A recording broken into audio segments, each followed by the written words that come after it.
here at Maze Mayhew's studio. This is an awesome studio, Maze. How did this all come together? Thank you. Well, my husband and I moved to Aurora a year and a half ago, and when we were looking for a home, we were looking for something that was big. This is 1,200 square feet, and so I needed a place to show my artwork and to actually work. When we moved here, the basement was really bad. It was dark blue, the floor was bad, there was moisture, which is something that we cannot have with artwork. So we worked a lot with painting the whole studio right before we moved in and sealing it all up and doing a lot of water mitigation around the house to make sure that this studio is as dry as possible. And I love it. It's bright. It inspires me to work every day, and I call this my sanctuary. This also allows me to watch the kids. They're 4 and 5. All the time when I'm in the house, and keep an ear out for what's going on and eyes on them, and to continue to work on my artwork. So, when did you first discover your love for visual art? Oh, I always had it. I grew up on a farm. I had 3 older brothers, single dad, and everything was just all about the farm and hard work. And they discovered that I could draw at a very young age, and it was just the one thing that set me apart from my brothers and my sister. Everyone was very athletic, and just like the rural community at large. Like, it was not something that a lot of people did in the rural community. So the fact that I had talent or was showing early signs, like, really gave me a self-esteem boost and self-awareness, and people just really wanted to see it. And I remember when I was in first grade, one of my teachers saying, "You can draw better than I can." Oh, I thought she was lying, just giving me some, being patronizing or something, but it actually was true at that moment. But I think a lot of artists, they start when they're young, and that's the thing that set me apart. And then I went to school at UW-Madison, and then I studied the Italian Renaissance, and I just really fell in love with it. It was something that I was better than any other thing. I'm a lot better at art than math. And I've always wanted to draw. And then also my aunt, I only have one aunt, and she is a professional artist. And she has been her whole life. What's her name? Her name is Patricia Mayhew Ham, and she was a huge influence on my life. We didn't have a mother growing up, and so at home, and so my father would send my sister and I to her house in the summers, and we saw her studio, and she was working in watercolors, and I just thought that was just the coolest thing ever. And she would give me advice, and one of the things that really impacts my work that she told me when I was less than 10 was composition is everything, gestalt is everything. And so you can be the best painter, the most realistic renditions you can ever imagine, but if your composition isn't good, then the work sucks, it's not good. So that stuck in my mind for a long time, and I work really hard, even today, at having really good composition, that your eye flows through the painting in the right way and keeps on going back into the painting.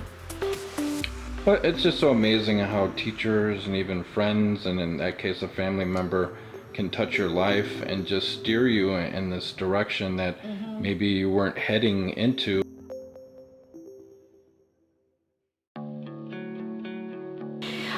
Well, my creative process has changed over time. When I was doing oil paintings, I worked on a series called the Love Series, or How the Brain Falls in Love, and I still do that today. So I'll have a theory, or I'll have a hypothesis or an idea that I want to work through, and then I'll do certain paintings that fulfill that need or that hypothesis. So this one is called Love Net. As we are with someone for a long time, we create these gems of memories, and you just are raptured in each other in the beginning, and then you form these little memories, shared memories, and so that helps bind you together just like a net does. At the time, I was engaged, and then a couple months before the wedding was called off when we broke up. And so after that, I'm not in love anymore. How can I have this painting?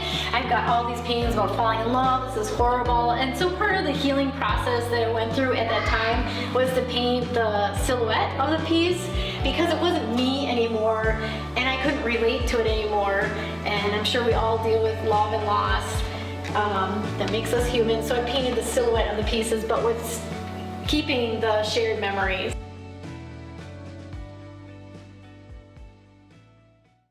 Previously, I mentioned that I did all these paintings on falling in love, and I really wanted to understand the neuroscience of what was going on in your brain when people do fall in love. And then, of course, that stopped, and I did the silhouette paintings. So then the next step after that was, like you can see, I just started mirroring everything. So I just mirrored that one, and then the mirroring kind of morphed into something else, like mirroring and flipping, and I just really responded to that process and the visual dialogue that it creates with your eyes. You just bounce back and forth. And then I started doing more mirroring of images. Now for the last 6 years, I'm just doing repeated figures like this one. Can you explain the little scribblies above? What is that? That's so interesting. Oh, thank you. So every single painting has a different meaning. So in this case, the name of this painting is Sigh, and so it's how we react when we get really, really bad news. So this kind of represents the bad news, and oh, you know what I'm gonna do with it. Obviously, I'm not a proponent of wallowing in self-despair, but instead gathering up your bootstraps and making a difference in the world. But this represents everything that's going on in our brains and the thought process, good and bad, and this just like a Charles Schultz cloud above your head, or like Snoopy always had. What advice do you have for emerging artists who are entering the art world, Maze? I think what's first important is your work, your craft.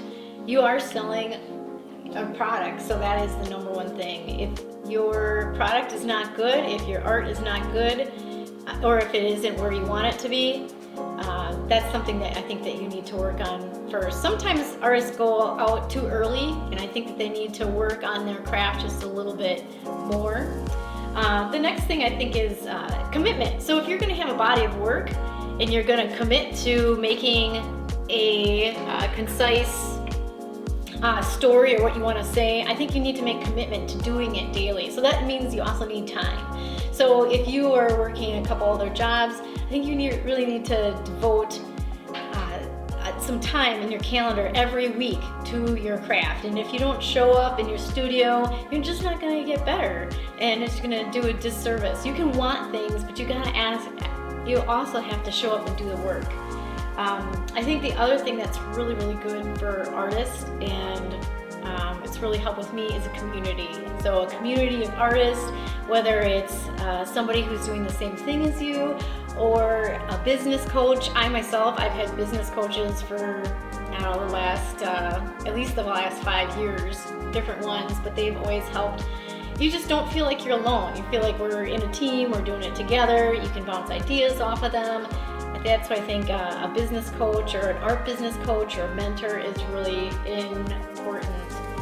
And then also know where you want to show your artwork. So what venues? Do you want to just show your artwork in museums, or that's your goal? Or do you want to actually sell your work? You want to sell your work, and maybe you should go towards art fairs. So if you have an end goal in mind, it will help your body of work get developed faster. Also, I think having productivity, like solid productivity. If you only show up in the studio, let's say you show up in the studio every week, but you're not productive, that's not going to help your art career either. And have a plan. At least have like 2 sentences in your brain saying, I'm going to do this, and this is where I want to be. And I think if I received that advice as an emerging artist, it would have really helped me get on track faster.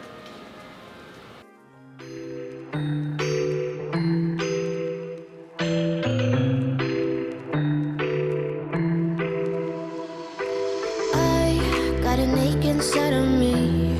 It's a deep hole where I bleed. Oh, can I seal it? You're like an ocean without land, not a single grain of sand. I'm drifting on it. So cold yet warm when you hold me, when you close. I know I'm a lost case, I'm a mess. But everything feels a little bit lighter with you. Something's letting me heal. You're making it brighter right through the gray.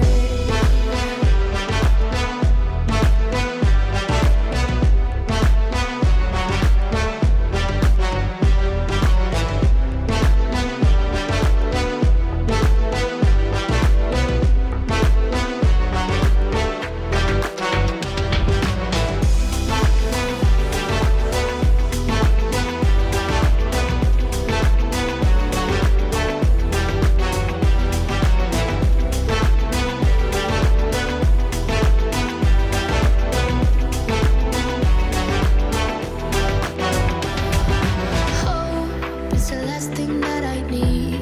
Wanna feel something that's real. With you I get that. You're like a lighthouse in a dream, really distant but your beam is guiding me home. So cold yet warm when you hold me, when you close. I know I'm a lost case, I'm a mess. But everything feels a little bit lighter with you. Something's letting me heal. You're making it brighter right through the gray.